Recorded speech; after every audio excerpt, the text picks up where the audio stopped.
Shalom, puji Tuhan. Senang sekali boleh berada di tempat ini, beribadah bersama dengan saudara dan melayani pemberitaan firman Tuhan. Ini kali pertama saya rasanya berada di sini dan oleh karena itu layak sepertinya untuk memperkenalkan diri secara singkat, saudara. Nama saya Chandra Wim, saya adalah pendeta dari STT Saat di Malang dan juga menjadi dosen teologi yang mengajar di sana. Dan saya membawa pesan hangat dan salam dari seluruh dosen, staf dan juga mahasiswa STT Saat. Senang sekali bisa melayani tempat ini dan kiranya kerjasama dalam tubuh Kristus baik seminari maupun gereja GKY PIK maupun juga STT Saat bisa terus terjalin, saudara. Kami mohon dukungan doa dari saudara dan juga dukungan daya. Jadi kalau ada di antara saudara anak-anak muda yang merasa Tuhan panggil untuk menjadi hamba Tuhan sepenuh waktu, saudara bisa consider untuk mendaftar dan dipersiapkan, diperlengkapi menjadi hamba Tuhan di STT Saat, saudara. Kami juga senang ada banyak alumni kami di sini dan juga ada mahasiswa praktek yang saudara terima. Kiranya dia bisa belajar dengan baik di sini dan belajar melayani saudara. Oke, mari kita membuka firman Tuhan yang hari ini saya ambil dari Kejadian pasal yang kelima. Kejadian pasal kelima, ayat 21 sampai 24, tapi saya ingin membaca dari ayat 18 untuk memberikan konteks yang sedikit lebih besar, saudara. Kejadian 5 ayat 18 sampai 24. Saya akan membacakannya untuk saudara dalam versi TB2, terjemahan kedua, saudara. Saudara bisa mengikutinya dalam hati ataupun juga dengan Alkitab saudara. Demikian firman Tuhan. Setelah Yared hidup 162 tahun, ia mempunyai anak Henok. Yared masih hidup 800 tahun lagi setelah mendapat Henok. Ia juga mempunyai anak laki-laki dan perempuan. Jadi, Yared mencapai umur 962 tahun, lalu ia mati. Ayat 21. Setelah Henok hidup 65 tahun, ia mempunyai anak Metusalah. Henok hidup bergaul dengan Allah selama 300 tahun lagi setelah mendapat Metusalah. Ia juga mempunyai anak laki-laki dan perempuan. Jadi Henok mencapai umur 365 tahun.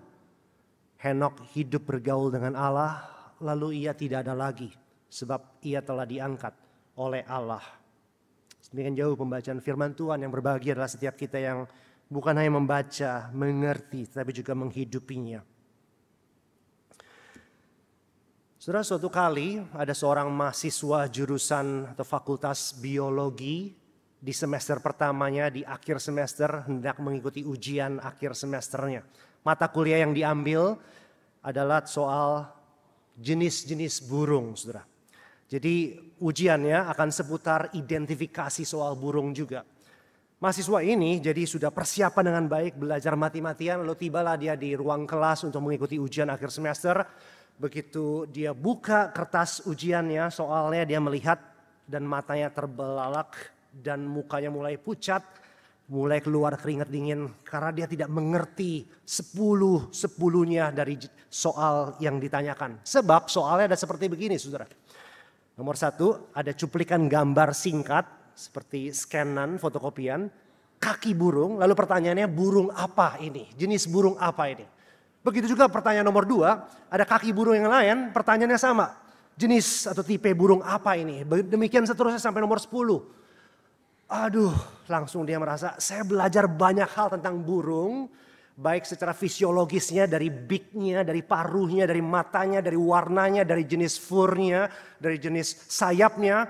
Sampai juga soal sifat-sifat burung itu sendiri, berada di mana lokasinya dan juga makannya apa, bermigrasi kemana dan sebagainya.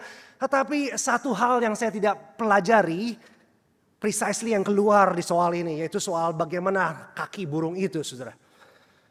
Dia mulai melihat kanan kiri, beberapa orang mulai gelisah juga, tapi ada beberapa yang mulai sepertinya menulis. Dia merasa sia-sia saya lama-lama ada di sini, karena saya tidak bisa menjawab satupun pertanyaan ini. Jadi dia mengambil keputusan, dia ambil soal ujian dan lembar ujian itu, dia maju ke depan dan dia memberikannya kepada dosen yang sedang duduk dan menjaga ujian akhir semester itu, saudara. Kemudian dosen itu melihat ketika dapat lembar ujiannya, dia anak pertama yang keluar dari Dari ruang kelas itu langsung dikasih 0. Dosennya dengan senang sepertinya menulis itu. Lalu kemudian mahasiswa itu mau keluar dari ruang kelas. Ketika dosen itu sadar, dia belum tulis nama gitu ya. Ini berabe ya, tulisnya 0 tetapi siapa dia? Dia mau tulis namanya di mana nanti kan ya. Untuk input nilainya. Lalu dia bilang, nak sebentar sebelum keluar, sini. Siapa namamu tadi? Kemudian mahasiswa itu menarik celana jeansnya dan memperlihatkan kakinya kepada dosen itu. Disuruh tebak, saudara. Saudara, yang pertama kali saya harus katakan adalah bahwa saya bukan tipe dosen seperti itu, saudara ya. Saudara bisa lihat kaki saya kalau nggak percaya. Saya di STT saat kami tidak memberikan scanan gambar kaki Calvin dan bertanya kepada mahasiswa siapa reformator ini, ataupun gambaran kaki Paulus dan bertanya siapa rasul ini. No, we don't do that. Saya bukan dosen yang seperti itu, saudara. Tetapi saudara, teks yang tadi kita baca, tema yang akan kita renungkan soal berjalan bersama dengan Allah dari hidup Henokh, sedikit banyak terasa seperti ujian itu, bukan? Karena hidup Henokh tidak dicatat banyak.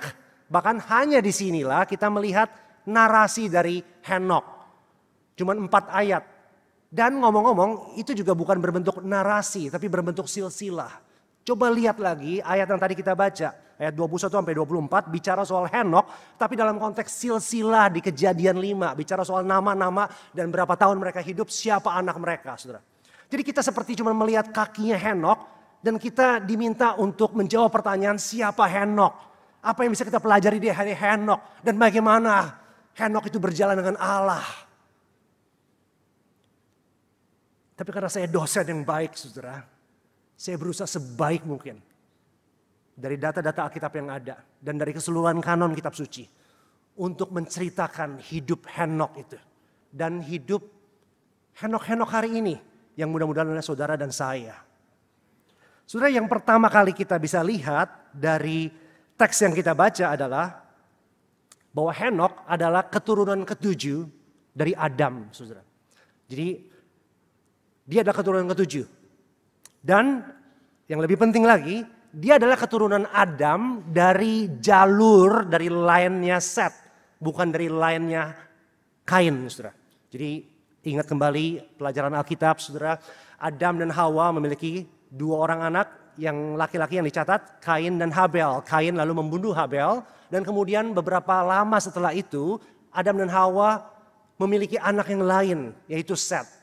Kejadian 4 bicara soal pembunuhan Kain dan Habel diakhiri dengan anak-anak dari Kain. Dan ini adalah descendants yang unclean, yang evil, yang jahat, yang tidak berkenan kepada Tuhan. Tetapi Kejadian 5 menceritakan kembali silsilah manusia dari Adam, tapi Kain itu di bypass, tetapi kemudian dari Adam ke Seth, saudara. Jadi keturunan Adam via Seth adalah clean descendants atau anak-anak generasi yang lebih baik, generasi yang takut akan Tuhan, saudara. Dicatat di pasal 4 ayat 26 ketika Alkitab berkata seorang anak laki-laki juga dilahirkan bagi Seth dan dinamai Enos, dan pada waktu itulah orang mulai memanggil nama Tuhan. Jadi kesannya adalah setelah kejatuhan Adam dan Hawa, khususnya setelah pembunuhan Habel oleh Kain, keturunan Kain tidak memanggil nama Tuhan. Adalah sebuah frase bahwa mereka itu jahat di mata Tuhan. Tetapi Adam memiliki keturunan lain yaitu Seth. Dan setelah Seth memiliki anak Enos, pada waktu itulah orang-orang mulai memanggil nama Tuhan. Inilah keturunan yang baik dengan kata lain, saudara.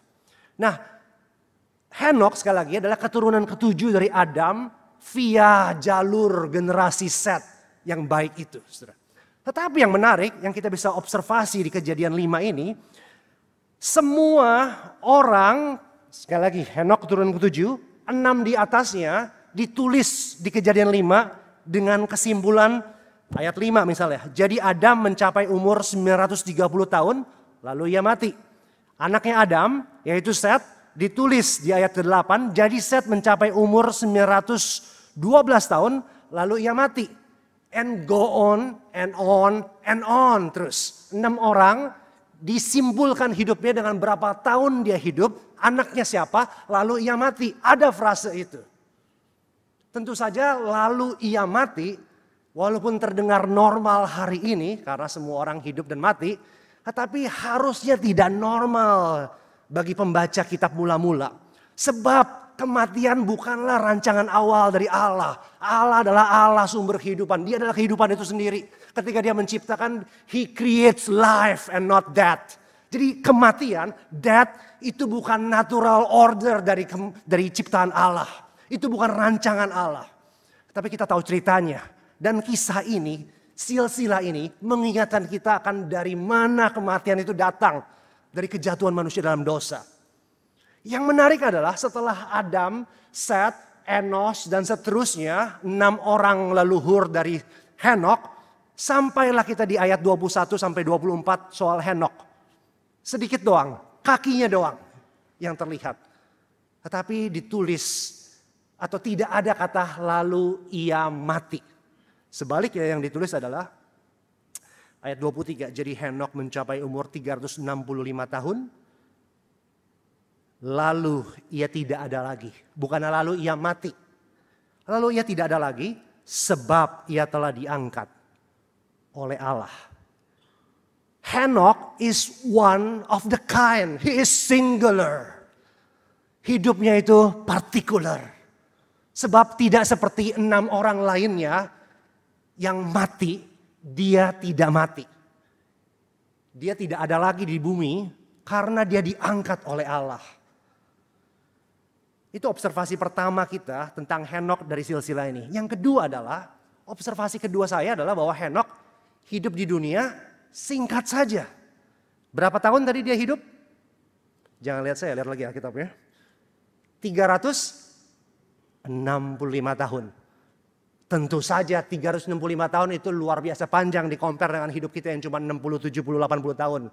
Atau mudah-mudahan 100 tahun. Tetapi di compare dengan 6 orang leluhurnya dan juga bawahnya, hidup Henok itu singkat sesungguhnya. Sekali lagi saya bacakan, Adam itu hidup sampai 930 tahun. 930 tahun, jangan tanya saya dia ngapain aja. Kemudian Seth hidup 912 tahun. Anaknya Seth, Enos, hidup 905 tahun. Kemudian Kenan, anaknya Enos hidup 910 tahun.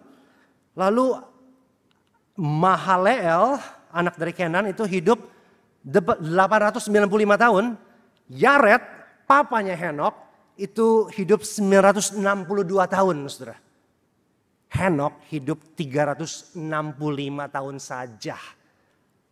Less than half. Kurang dari setengah daripada leluhur-leluhurnya itu.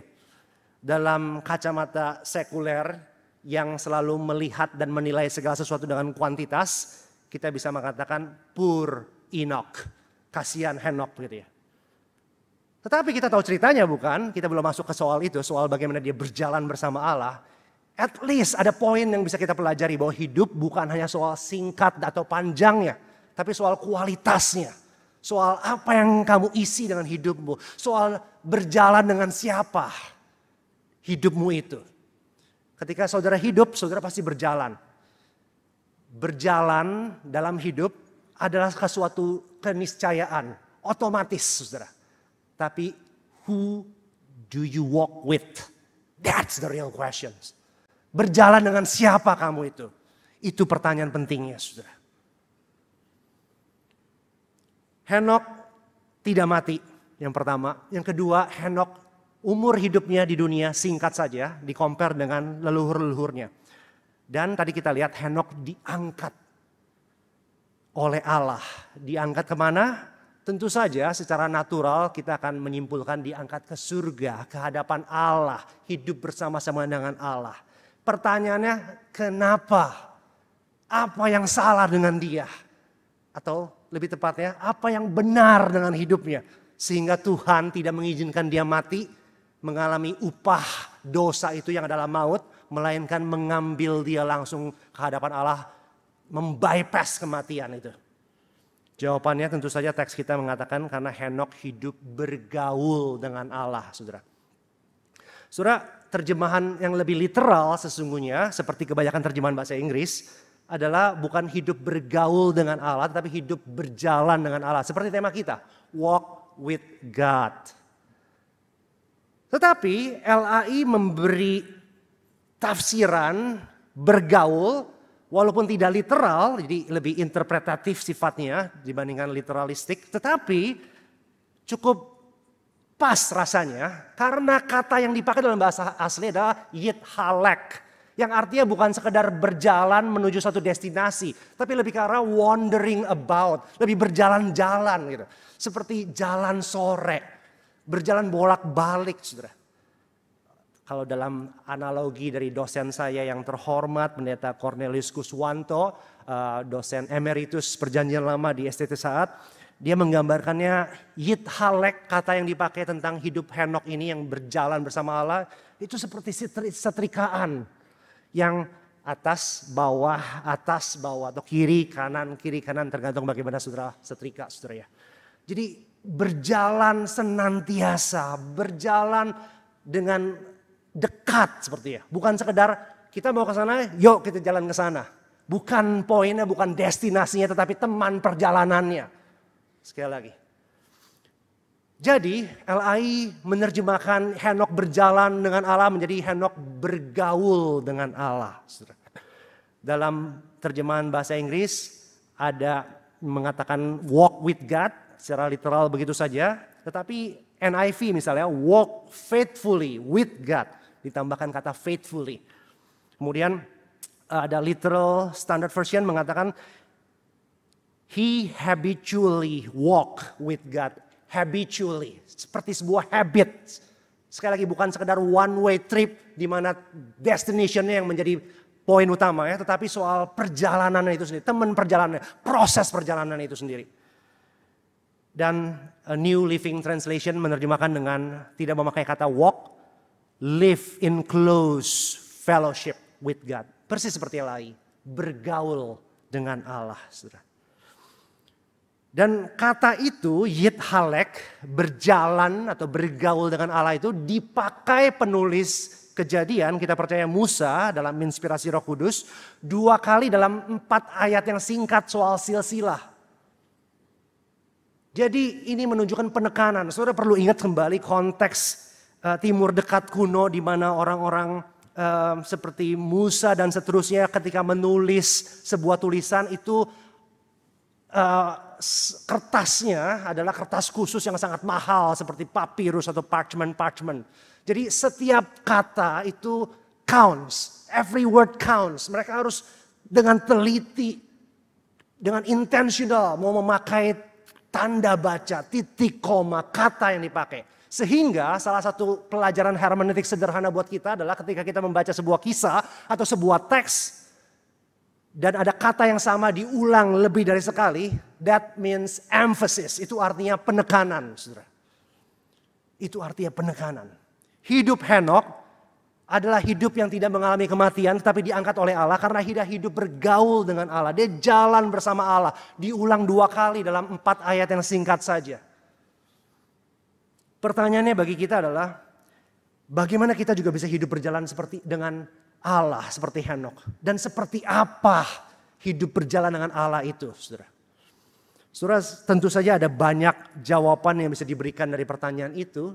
Tapi izinkan saya memberikan 3 karakteristik yang saya rasa Tuhan ingin berbicara kepada kita hari ini soal bagaimana kita juga bisa hidup berjalan bersama Allah seperti Henokh, saudara. Yang pertama, hidup berjalan dengan Allah artinya adalah hidup dalam kekudusan. Plain and simple.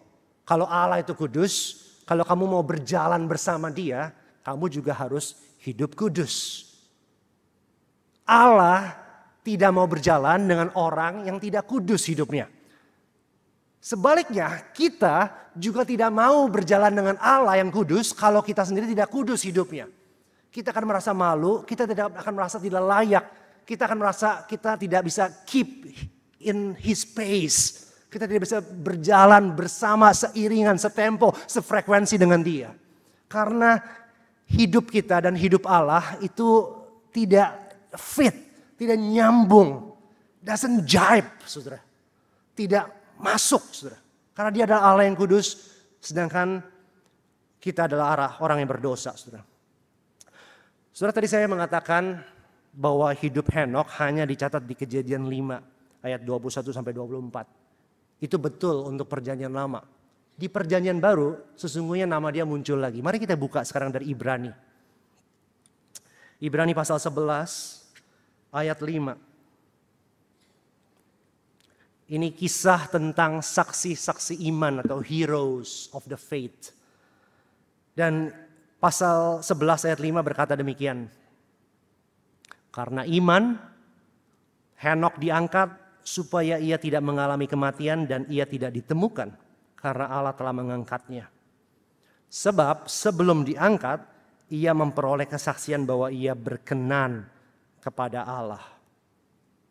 Jadi satu tambahan kaki lagi, saudara ya, yang kita lihat dari perjanjian baru tentang siapa Henokh itu adalah ia mendapat kesaksian bahwa ia berkenan kepada Allah.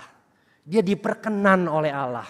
Saudara, ini adalah bahasa lain dari konsep yang sama. Henokh hidup bergaul dengan Allah, berjalan bersama Allah. Dia diperkenan oleh Allah. Tetapi bahasa diperkenan oleh Allah menyiratkan dan menyuratkan soal kekudusan hidup dia. Allah tidak berkenan akan dosa dari umatnya. Dia memalingkan wajahnya dari dosa umatnya.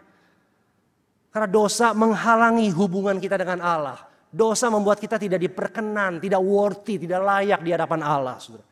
Henokh diperkenan oleh Allah, saudara. Di tengah-tengah orang-orang berdosa. Tadi di awal saya katakan Kejadian 5 bicara soal silsilah Adam dari keturunan yang baik, yaitu Set.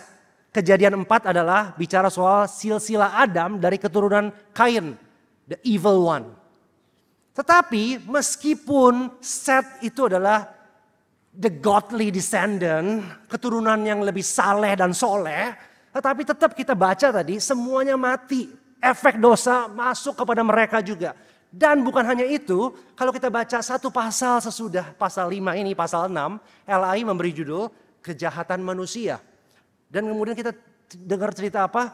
Soal Nuh dan baterainya. Dan mengapa Allah mengirimkan flood itu, banjir itu, air bah itu. Karena Allah melihat bahwa sungguh di hadapan Allah, ayat 11 pasal 6, bumi sudah rusak dan penuh dengan kekerasan. Allah menilik bumi itu dan ternyata benar-benar rusak. Sebab semua manusia menjalani hidup yang rusak di bumi. Jadi bahkan keturunan yang lebih baik itu, keturunan dari Set itu tidak lepas dari dosa. Tetapi sekali lagi, Henokh is singular. Henokh hidup bergaul dengan Allah. Ibrani mengatakan dia diperkenan oleh Allah. Dia hidup kudus di hadapan Allah. Dan dia diperkenan. Saudara, kalau kita mau hidup seperti Henokh, hidup bergaul kalib dengan Allah, berjalan bersama Allah, kita harus berhenti melakukan dosa yang kita sering lakukan, saudara. Kita harus berhenti berkata-kata yang kita tahu juga bahwa Allah gak senang mendengar itu dari mulut bibir kita. Kita harus berhenti memikirkan hal-hal yang Allah tahu dan saudara juga tahu sebenarnya tidak layak untuk saudara pikirkan, saudara. Karena dosa bukan hanya bicara soal action, perbuatan, tapi juga perkataan dan juga pikiran, bukan? Kalau kita mau hidup berjalan dengan Allah seperti Henokh, we have to stop living in sin. Kita tidak bisa berjalan dengan Allah dan pada saat yang sama berjalan dalam dosa. Kita tidak bisa menyenangkan Allah dan diperkenan oleh Allah dan pada saat yang sama indulge ourselves in sin. Berkubang dalam dosa, menikmati dosa-dosa kita. Tuhan Yesus berkata kita tidak bisa mengabdi kepada dua Tuhan. Kita harus memilih kepada Tuhan atau kepada hantu, saudara. Kepada iblis, kepada dosa, kepada kenajisan dan kedagingan kita sendiri. Adam dan Hawa adalah orang tua pertama kita. Awalnya mereka hidup bergaul karib dengan Allah. Mereka berjalan bersama Allah. Dikatakan mereka berjalan dalam Taman Eden. Saudara. Itu sebelum mereka jatuh dalam dosa. Tetapi pasca kejatuhan, Kejadian 3, precisely setelah mereka jatuh, Alkitab mencatat ketika Adam mendengar derap langkah Allah berjalan di Taman Eden, dia menjadi takut dan dia menyembunyikan diri. Dia gak berani jalan bersama Allah. Karena dia tahu dia telah melakukan kesalahan, dia telah berdosa, dia telah jatuh dalam dosa. Dosa mengakibatkan kita tidak bisa berjalan dengan Allah. Bukan hanya Allah tidak mau berjalan bersama kita. Kita pun takut untuk menghampiri dia. Kita tidak mau seperti berjalan dengan Allah. Tapi seringkali kita seperti seorang anak kecil yang kadang-kadang datang kepada papanya dan berkata, "Pak, tolong Pak, tangan saya kejepit." Kejepit vas bunga yang rada panjang. Papanya mencoba mengeluarkannya. Kemudian dia mengamati, ternyata tangan sang anak itu sedang mengepal. Dia bilang, "Oh nak, kamu harus lepasin dulu kepalan tanganmu. Lebih mudah untuk keluarinnya jika kamu begini." Begitu. Tentu saja itu hal yang normal saudara untuk dikatakan dan dilakukan, bukan? Tapi sang anak ini berkata, "Gak mau Pak. Sebab kalau saya lepas genggaman saya, permennya jatuh nanti." Jadi ternyata ceritanya saudara, anak ini berusaha mengambil forbidden candy, permen yang dilarang untuk dimakan, yang ada di dalam somehow ada di dalam vas bunga itu. Dia berusaha mengambilnya dan setelah dia dapat, dia memegangnya erat-erat dan hendak mengeluarkan tangannya tapi tersangkut. Saudara.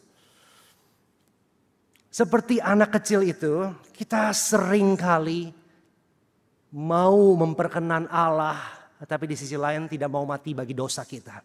Kita mau hidup berjalan dengan Allah, tapi kita juga tidak mau melepaskan kedagingan kita dan kebiasaan-kebiasaan buruk yang kita tahu sinful sifatnya.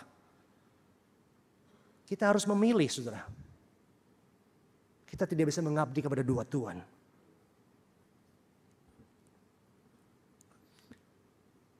Masalahnya adalah siapa di antara kita di sini? Dan saya bertanya kepada diri saya juga. Yang hidup kudus tanpa cacat celah. Hidup berjalan dengan Allah senantiasa. Diperkenan oleh Allah. Tidak ada bukan. Pemazmur mengatakan, siapakah yang boleh naik ke gunung Tuhan yang kudus? Lalu dilanjutkan, mereka atau dia yang tangannya tidak penuh dengan dosa, yang hidupnya tanpa celah. Dan mazmur itu adalah mazmur mesianik yang bicara soal satu orang nanti someday akan datang dan dia akan menjalani hidup yang sungguh-sungguh kudus, tanpa dosa, dan hidupnya diperkenan oleh Allah. Dia berjalan dan bergaul karib dengan Allah. Dia adalah Henokh yang baru. He is a new Enoch. He is the greater Enoch. Dia adalah Henokh yang lebih baik. Dan namanya adalah Tuhan Yesus Kristus. Kita sering mendengar dan dikhotbahkan soal bagaimana kematian Kristus itu menyelamatkan kita. Bagaimana salib itu menggantikan hukuman dosa kita. Dan itu betul, saudara. Dalam teologi reform, kematian Yesus di kayu salib sering disebut sebagai passive obedience of Christ. Jadi ketaatan Kristus kepada Bapa melakukan kehendaknya secara pasif. Dengan dia menerima penderitaan dan kematian yang ditimpakan kepada dia. Absolutely, betul. Tetapi kita harus ingat bukan hanya kematian Kristus yang menyelamatkan kita. Kehidupannya juga demikian. Dan kehidupan Yesus yang sempurna, yang menjalani semua hukum Tuhan, yang diperkenan oleh Tuhan, yang suci itu, juga menggantikan kehidupan kita yang tidak sempurna. Saudara. Dan ini disebut sebagai active obedience of Christ. Ketaatan yang aktif. Jadi baik passive obedience dari kayu salib maupun active obedience dalam kehidupan Yesus. Itu menggantikan kita. Hidup dan matinya menggantikan hidup dan mati kita. Saudara. Jadi tidak ada seorang pun selain Henokh yang hidup bergaul karib dan diperkenan oleh Tuhan. Selain Henokh adalah Tuhan Yesus. Menariknya, Henok hidup begitu kudus, bergaul karib dengan Allah sehingga ia tidak mati kan. Tadi kita mendengar itu, dia diangkat oleh Tuhan. Yesus juga hidup dengan kudus, diperkenan oleh Allah, berjalan dengan Tuhan. Harusnya seperti Henok, dia juga tidak perlu mati. Dan di sini flipnya saudara. Are you ready? Dia mati. Bukan karena dia itu berdosa atau hidupnya kurang kudus, kurang sempurna. Tetapi karena dia mati menggantikan kita. Saudara. Sehingga walaupun kita tidak bisa naik ke gunung Tuhan yang kudus. Karena tangan kita penuh dengan darah. Mulut kita penuh dengan bibir kita itu bibir yang najis seperti Yesaya katakan. Tetapi Tuhan Yesus menggantikan kita. Dan di dalam Yesuslah kita boleh naik ke gunung kudusnya Allah. Kita boleh datang beribadah, diperkenan. Itu sebabnya setiap kali kita datang beribadah hari Minggu, kita ada liturgi. Salah satu elemen liturgi adalah pengakuan dosa, bukan? Ini mengingatkan kita siapa saya, manusia yang berdosa, dan siapa Allah. Tapi pengakuan dosa, confession of sin, tidak dimaksudkan untuk membuat saudara merasa bersalah, berdosa, dan mencambuki diri saudara sendiri. Beating yourself up. Tidak, pengampunan dosa menyadarkan siapa kita dan kemudian menyadarkan betapa besar anugerah Allah. Yes, your sins are many, but His mercy are more. Dosa kita banyak, tapi kasih karunia Allah dalam Yesus Kristus lebih powerful dari dosa kita. Amin. Amin. Sehingga ketika kita datang ke gunungnya Tuhan, ketika kita beribadah membawa persembahan pujian kita kepada Tuhan, kita tidak membawanya dengan self-righteousness, dengan kebenaran diri sendiri.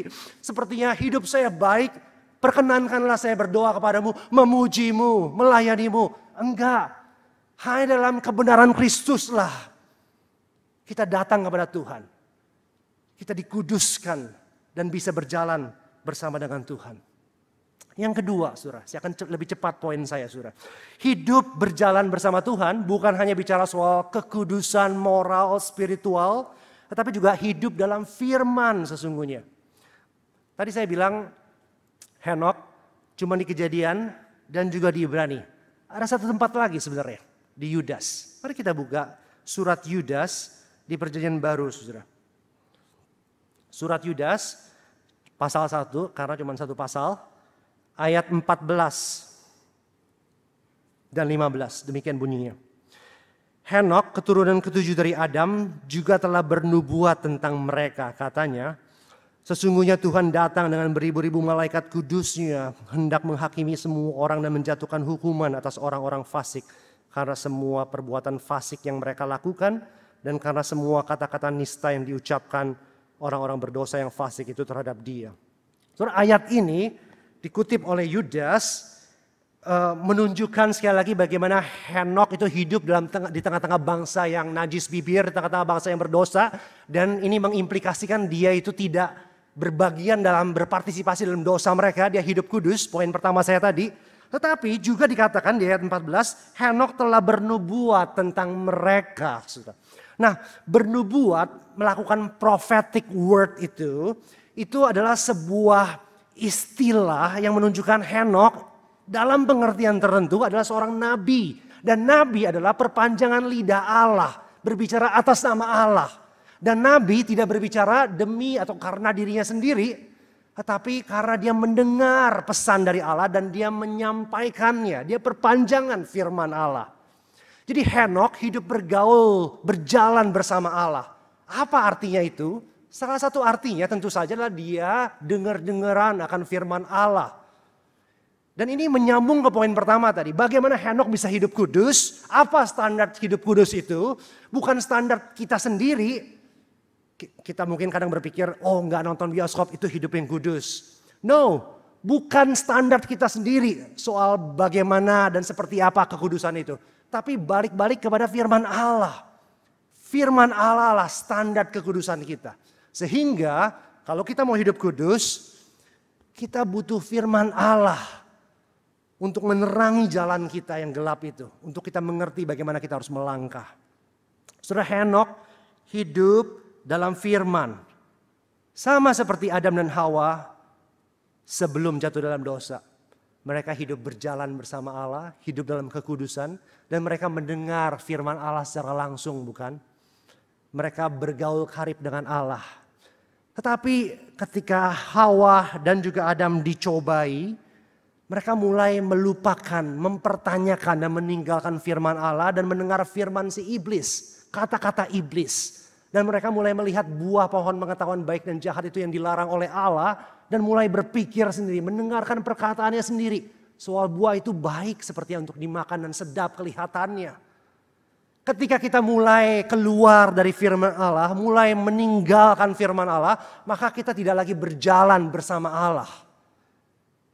Hidup kita menjadi rusak, saudara.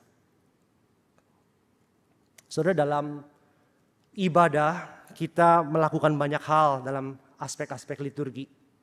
Dan semua itu baik, semua itu untuk kemuliaan nama Tuhan, untuk jadi berkat buat kita.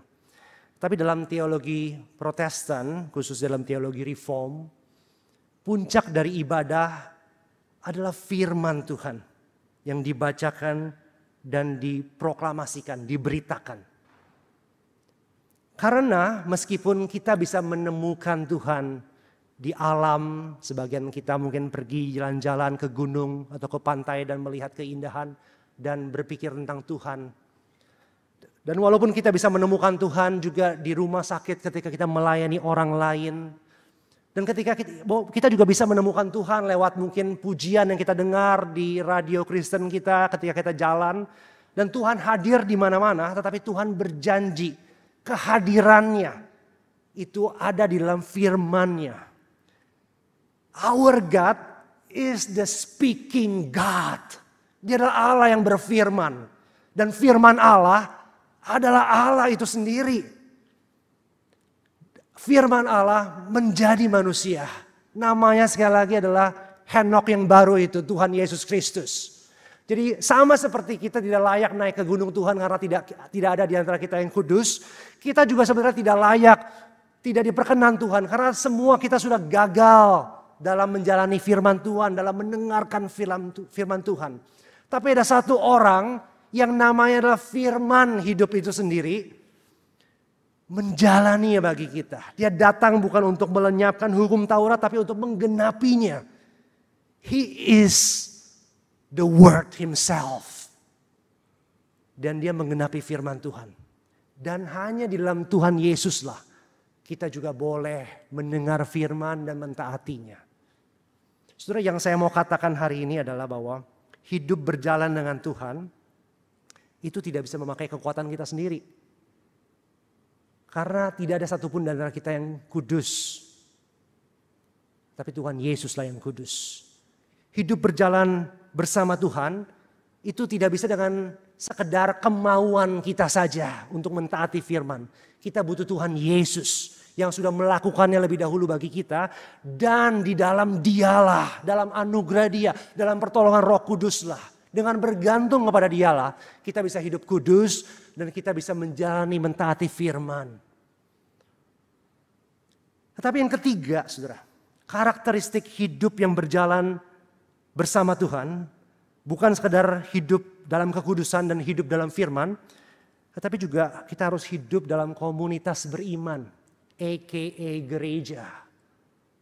Kita harus hidup dalam gereja Tuhan. Saudara, hal ini penting, saudara, karena kalau kita berpikir saya adalah orang yang dekat dengan Tuhan, saya berjalan dengan Tuhan, saya hidup kudus, saya nggak mau ikut-ikutan dengan dunia ini, dengan dosa. Dan kemudian saya baca Alkitab, saya hidup dalam firman, tetapi saya baca secara pribadi, saya tidak pernah bergaul dengan orang lain dan belajar Alkitab bersama-sama. Saya tidak mau mendengarkan firman Tuhan yang diberitakan lewat mimbar gereja. Maka yang jadi adalah saudara menjadi bidat, saudara. Karena ada banyak pemimpin bidat, ajaran sesat, yang itu bergaul karib sepertinya dengan firman Tuhan, tetapi sendirian. Tidak mau mendengarkan orang lain pakai tafsiran sendiri. Tidak mau mendengarkan tradisi gereja dan juga seluruh kekayaan dari pengajaran gereja, pengakuan iman dan sebagainya. Saudara. Oleh karena itu, hidup berjalan dengan Allah itu bukan sekedar individual affair, private business. Berjalan dengan Allah adalah soal communal effort, soal hal yang kita lakukan bersama-sama. Saudara bertanya, tapi Pak, Henok bukannya sendirian? Ya dan tidak, saudara. Betul, kita membaca di Kejadian 5, Henok tidak bergereja karena belum ada gereja waktu itu, saudara. Henok sepertinya singular, saya katakan tadi, one among many begitu ya, yang hidup kudus kepada Tuhan. Tetapi Henok itu punya anak, Metusalah. Metusalah punya anak, Lamek. Dan Lamek punya anak, Noah atau Nuh, saudara. Jadi Nuh adalah cucu buyut dari Henok. Dan walaupun karena Henok hidup 365 tahun saja, ketika Nuh lahir Henok sudah meninggal, tetapi kita bisa menarik implikasi bahwa Henok itu bukan sekedar individual saint, orang kudus yang cuman pekerjaannya terus berrelasi dengan Allah saja, tapi dia juga mewariskan imannya kepada anaknya, kepada cucunya, dan kepada buyut cucunya itu. Sehingga hidup Noah itu, hidup Nuh itu adalah hidup yang juga diperkenan oleh Allah. Dan kalau kita baca kisah Nuh dan Baterah Nuh itu, Nuh dan ketiga anaknya Sem, Ham, dan Yafet dan istri-istrinya berdelapan semua itu masuk dalam Baterah. Kemudian ada air bah. Dan bukankah Baterah Nuh itu adalah prototipe atau cikal bakal yang men-foreshadow, membayang-bayangi akan gereja Tuhan. Itu sebabnya salah satu himne yang terkenal adalah gereja seperti Baterah, saudara. Jadi berjalan bersama Allah sekali lagi bukan individual practice saja. Berjalan bersama Allah adalah communal affair. It's about church, about gereja. Kita bergaul karib dengan Allah tetapi bersama-sama dengan kanan kiri kita. Dengan saudara seiman, dengan keluarga kita. Seorang pastor di Kanada ketika musim dingin menjenguk salah seorang jemaatnya yang sudah lama sepertinya tidak kelihatan di gerejanya. Ketika dia sudah dipersilakan masuk, mereka duduk di ruang tamu di mana ada tungku perapian, saudara, yang sedang menyala karena musim dingin waktu itu. Setelah basa-basi singkat, pastornya bertanya kepada anak ini atau orang ini, kenapa sudah lama saya tidak lihat kamu di gereja? Lalu cepat-cepat pria ini berkata, oh tunggu dulu pastor, saya masih Kristen dan saya masih mencintai Tuhan Yesus. Saya masih beribadah setiap minggu. Saya beribadah di depan TV. Tapi ketika pujian dinaikkan saya ikut menyanyi. Ketika doa dinaikkan saya ikut tutup mata dan berdoa. Ketika firman Tuhan diberitakan saya tetap mendengar dengan seksama. Bahkan ketika waktunya persembahan saya transfer langsung pada saat itu juga. Jadi saya melakukan semua hal yang kita lakukan di gereja tapi di sini di rumah saya. Di depan TV saya. Pendeta itu tidak berkata apa-apa, tapi kemudian dia mengambil sepit tempat di tungku api itu, lalu memindahkan satu buah bara api yang tadi berkumpul dan menyala dan merah, dipindahkan sejengkal keluar dari kumpulannya. Dan tidak sampai 1 menit, bara api yang merah itu menjadi hitam, padam. Kemudian dia ambil lagi bara api itu, dia taruh balik lagi ke kumpulan bara api yang merah tadi dan tidak sampai 1 menit juga bara api yang hitam itu kembali merah dan menyala. Kemudian pastor itu melirik kepada pria itu dan berkata, kamu mengerti? Pria itu mengangguk, tanda mengerti. Ngomong-ngomong saudara mengerti?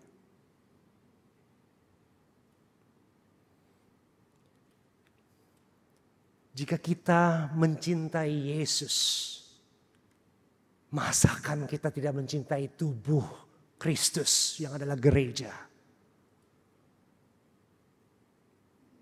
Saudara berkata, tapi Pak, saya beribadah secara online dengan gereja yang tidak kelihatan itu. Invisible church itu.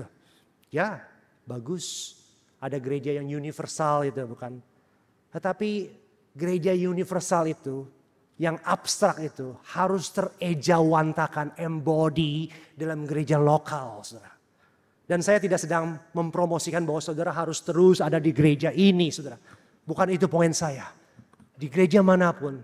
Tapi mari kita hidup bergaul dengan Allah di dalam dan melalui komunitas umat Allah.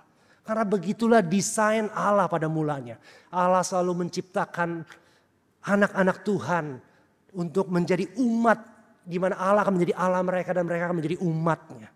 Allah tidak hanya peduli tentang kehidupan saudara secara personal, individual. Christianity is not about private religion.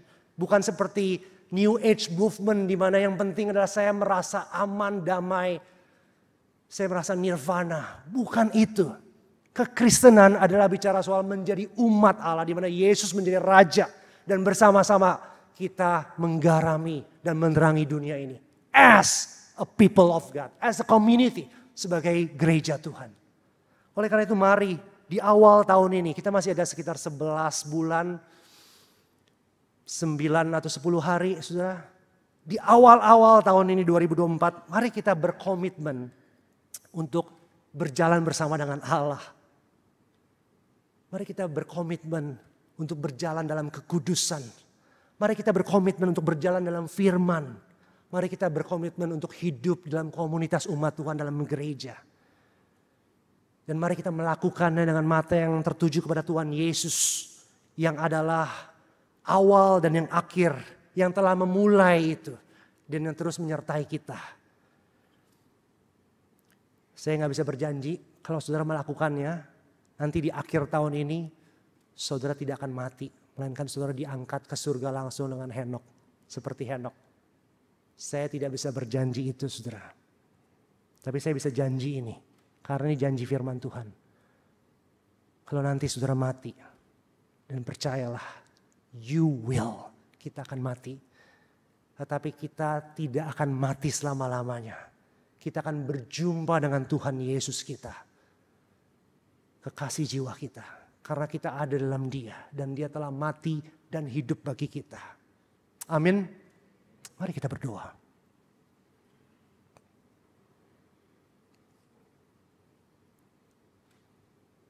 Ya Tuhan, Tuhan kami, siapakah kami Tuhan? Kami bukan Henok. Kami mungkin gak ada 50% seperti Dia ya Tuhan. Kami seringkali hidup dalam kubangan dosa kami. Kami seringkali melupakan firman-Mu dan tidak mentaatinya. Kami seringkali menjadi sangat individualistik dan tidak mencintai umat-Mu, tubuh-Mu, gereja-Mu ya Tuhan. Tapi Tuhan, Engkau mengasihi kami. Engkau tidak hanya memberikan contoh seperti Henok. Tetapi Engkau mengutus anak-Mu yang tunggal. Bukan sekadar menjadi guru selamat kami, tapi menjadi juru selamat kami. Hidup dan mati bagi kami, ganti kami. Oh terpujilah kasih karunia-Mu yang besar dalam anak-Mu yang tunggal Yesus Kristus. Yang sudah menyelamatkan kami. Sekarang di dalam Dia, dalam kuat kuasa Roh Kudus, kami rindu untuk hidup berjalan bersama-Mu ya Tuhan. Karena Engkau telah terlebih dahulu berjalan bersama kami.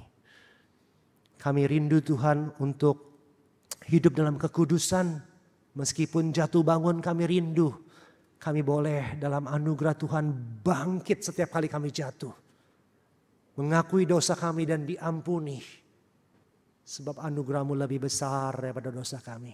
Kami rindu Tuhan untuk hidup dengar-dengaran firman Tuhan. Baik kami baca secara pribadi maupun yang kami dengarkan dan pelajari bersama dalam gereja-Mu ya Tuhan. Kami rindu untuk hidup dalam persekutuan orang-orang kudus. Yaitu gereja Tuhan. Supaya kami sungguh-sungguh hidup bergaul karib dengan Tuhan. Ini doa kami. Jawablah Tuhan. Karena kami berdoa dalam nama Tuhan kami Yesus Kristus. Amin. Tuhan memberkati.